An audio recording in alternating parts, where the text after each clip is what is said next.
Hello everyone, welcome you all to NSM series 15 research analyst formula series, जहां पे हम formula related जो explanation है वो कवर कर रहे हैं।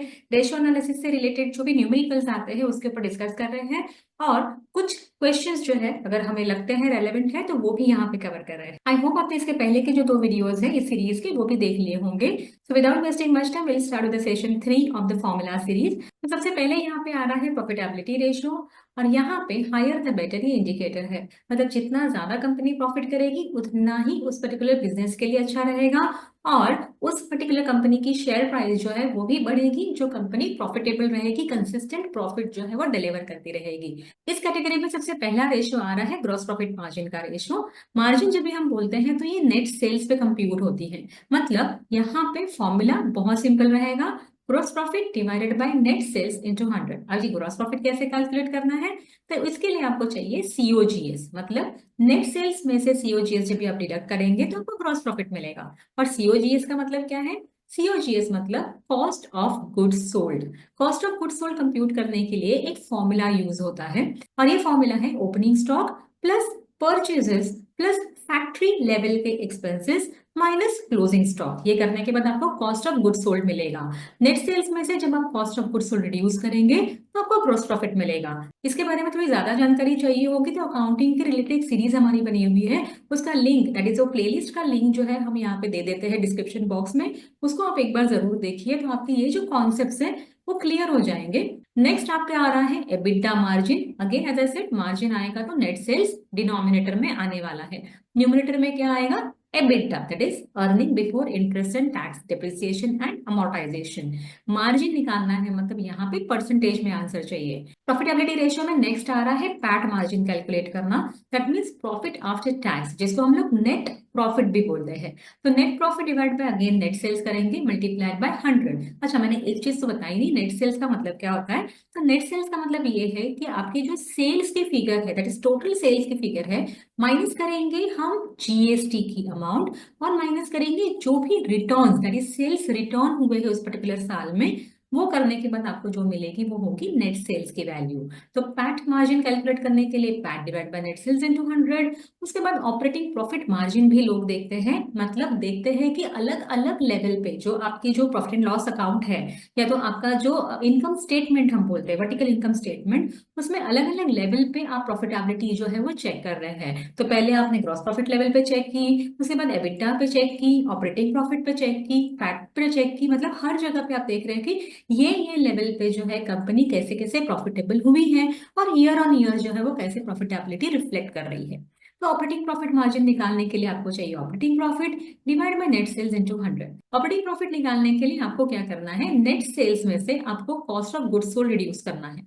अभी कॉस्ट ऑफ गुड्स सोल्ड अगर रिड्यूस नहीं कर रहे हैं तो आपको डायरेक्टली ग्रॉस प्रॉफिट की भी अगर आपको वैल्यू दी होगी तो you can take the gross profit की वैल्यू।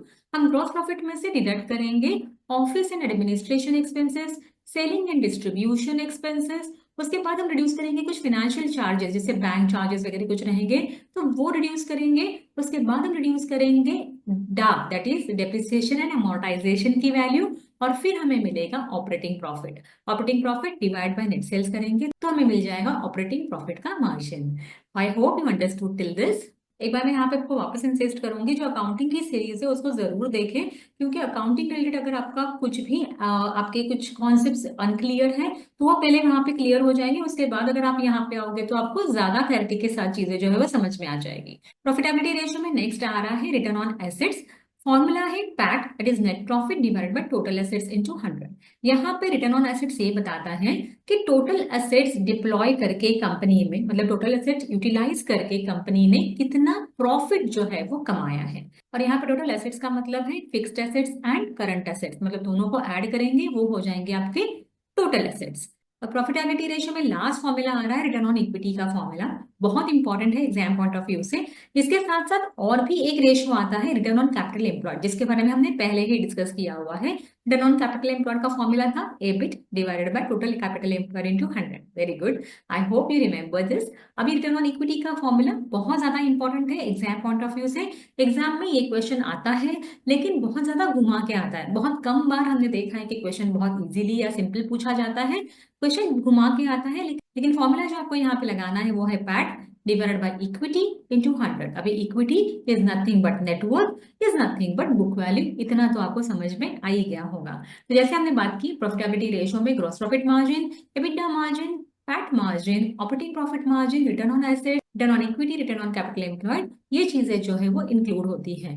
तो हर कैटेगरी ऑफ रेशियो जो है आपको हेल्प करता है to take a decision about the investing in a particular stock. इस सेशन में नेक्स्ट रेशियो आ रहा है लेवरेज कैटेगरी के रेशियोज। सबसे पहले यहाँ पे हम बात करेंगे डेट टू इक्विटी रेशियो की। फॉर्मूला बहुत सिंपल है, debt divided by equity. Debt मतलब बोरोड कैपिटल, इक्विटी मतलब ओनर्स कैपिटल। जो भी डेट आपका लॉन्ग टर्म है, लॉन्ग टर्म का मतलब होता है जो एक साल से ज्यादा आपके बैलेंस शीट में रहने वाला है। तो यहाँ पे मार्केट में आपको ऐसे भी इन्वेस्टर्स मिलेंगे जो जीरो डेट कंपनीज प्रेफर करते हैं, तो यहाँ पे डेट टू इक्विटी रेशियो आएगा ही नहीं, मतलब यहाँ पे कोई लेवरेज कंपनी ने लिया नहीं है।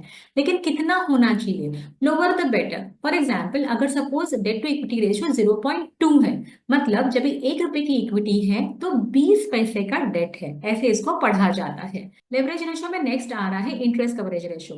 अब ये रेशियो ये बताता है कि जो भी आपने जो डेट लिया हुआ है मार्केट से, उसका जो भी इंटरेस्ट का बर्डन आ रहा है, ये मैनेज करने के लिए या ये बेयर करने के लिए कंपनी के पास सफिशिएंट अमाउंट ऑफ प्रॉफिट है कि नहीं।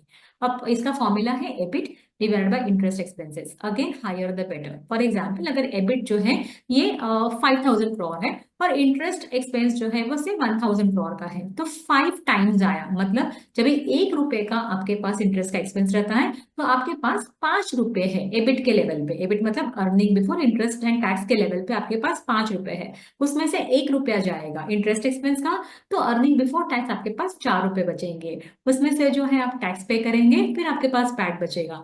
मतलब आपके पास एक सफिशिएंट कुशन है आपका इंटरेस्ट एक्सपेंस या इंटरेस्ट का जो बर्डन है वो बेयर करने के लिए। तो इंटरेस्ट कवरेज रेशियो आपको ये बताता है।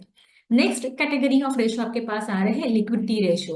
कितना लिक्विड आपके पास है, मतलब लिक्विड कैश आपके पास है, या कितना आपके पास कुशन है जिससे आप जो है आपके जो नियर टर्म एक्सपेंसेस है उसको बेयर कर सकते हैं।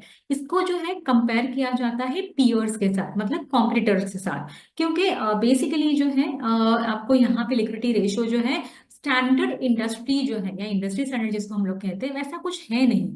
हो सकता है जैसे करंट रेशियो के लिए जब भी हम बीकॉम में थे तो करंट रेशियो का जो इंडस्ट्री रेशियो था या इंडस्ट्री पैरामीटर है वो 2:1 का है। Okay, but that is not the case with every industry. मतलब स्टैंडर्ड सभी इंडस्ट्री के लिए करंट रेशियो 2:1 रहेगा जरूरी नहीं है। तो current assets divide by current liability जो है वो करंट रेशियो का फॉर्मूला है। करंट लायबिलिटी अगर 1 होगी तो करंट एसेट्स जो 2 होंगे, मतलब 1 रुपए की जब लायबिलिटी है तो कंपनी के पास 2 रुपए है, ऐसा दिखता है। ओके, अच्छी बात है, ऐसा होना भी चाहिए। लेकिन करंट एसेट्स की जब हम बात करते हैं तब हम देखते हैं कि करंट एसेट जो है वो एक साल में कैश होने वाले एसेट्स होते हैं, मतलब इन कैश जिसको हम कर सकते हैं, जिसको हम करंट एसेट्स बोलते हैं। करंट लायबिलिटीज हम किसको बोलते हैं, जिनको जो लायबिलिटी आपको एक साल के अंदर भरने के लिए आएगी। तो करंट एसेट्स में कौन से एसेट्स आते हैं इसकी भी एक लिस्ट जो है मैं आपको बोल देती हूँ। पॉसिबल है तो आप इसको लिख दीजिए। तो करंट एसेट्स में आते हैं कैश और कैश इक्विवेलेंट, मतलब कैश इन हैंड या बैंक बैलेंस और शॉर्ट टर्म डिपॉजिट्स जो रहेंगे। फिर आते हैं अकाउंट रिसीवेबल जिसको हम लोग डेटर्स भी कहते हैं, मतलब कस्टमर से आने वाले पेमेंट जो बाकी है अभी तक के, या बिल्स रिसीवेबल जो आपने अगर पीआर कलेक्ट किए रहेंगे तो वो भी जो है वो करंट एसेट्स में आते हैं। फिर इन्वेंटरी, फिर ये रॉ मटेरियल का इन्वेंटरी हो सकता है, फिनिश्ड गुड्स का स्टॉक हो सकता है या वर्क इन प्रोग्रेस का स्टॉक हो सकता है। फिर शॉर्ट टर्म अगर कोई इन्वेस्टमेंट्स रहेंगे वो भी करंट असेट्स में आते हैं। क्यों? क्योंकि उसको एक साल के अंदर जो आप इनकैश कर सकते हैं, मतलब मार्केटेबल सिक्योरिटीज हो सकती है आपके पास या ट्रेजरी बिल्स होंगे, तो ये सारे जो है वो करंट असेट्स में आएंगे।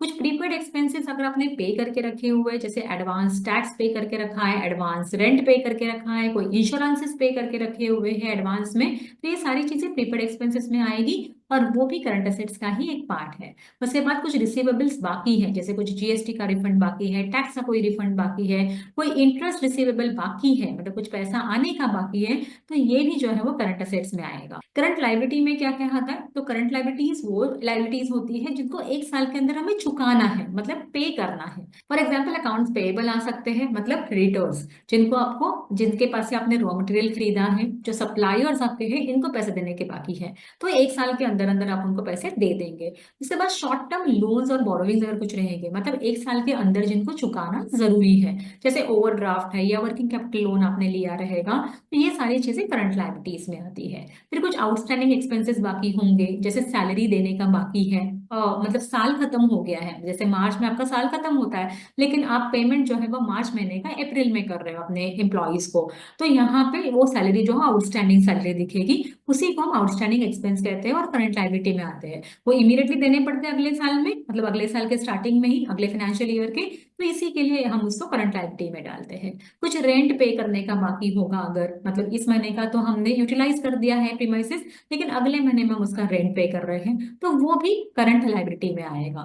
फिर कुछ प्रीपेड ऑर्डर्स होंगे, मतलब पहले से ही कुछ एडवांस आपने लेके रखा होगा, तो ये सारी चीजें जो है वो भी करंट असेट्स में आती है, सॉरी करंट लायबिलिटीज में आती है। जीएसटी और इनकम टैक्स से कुछ लायबिलिटी बाकी होगी, ये भी करंट लायबिलिटी में आती है। डिविडेंड कुछ पे करने का बाकी होगा शेयर होल्डर्स को, ये भी करंट लायबिलिटी में आता है। ऐसे बहुत सारी चीजें जो है वो करंट लायबिलिटीज में आती है, तो इसका भी आपको नॉलेज होना जरूरी है।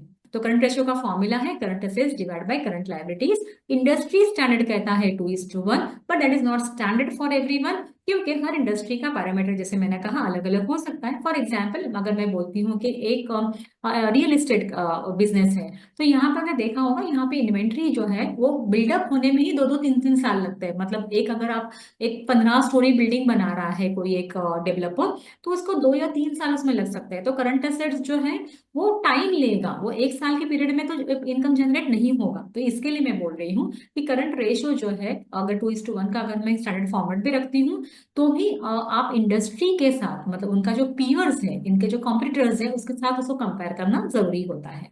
यहाँ पे क्विक रेशियो भी आता है जैसे लिक्विडिटी रेशियो में, और यहाँ पे फॉर्मूला है quick assets divided by quick liabilities. अब जब हम क्विक एसेट्स की बात करते हैं, तो यहाँ पे क्विक एसेट्स कैसे कैलकुलेट करेंगे, तो जो भी आपके करंट एसेट्स की जो भी मैंने लिस्ट बताई थी, माइनस आपको करना है इन्वेंट्रीज। इन्वेंट्रीज में आपको 3 इन्वेंट्री आती है, रॉ मटेरियल की इन्वेंट्री आती है, फिनिश गुड्स की इन्वेंट्री आती है, एंड वर्क इन प्रोग्रेस की इन्वेंट्री आती है। इसको रिड्यूस इसके लिए करना है क्योंकि इन्वेंट्री जो है, अगर आप तुरंत ही अगर इन कैश करना चाहो, या उसको अगर सेल करके पैसा कमाना चाहो, तो इतना आसानी से वो इन्वेंट्री जो है वो कैश में कन्वर्ट नहीं होती है।